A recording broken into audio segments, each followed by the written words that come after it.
So the first step would be you need to go on search option here, go for check for updates.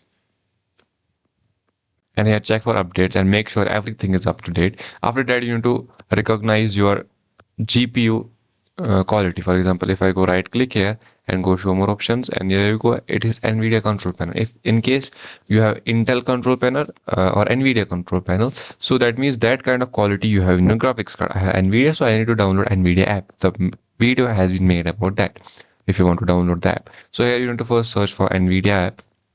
There you go, and press enter.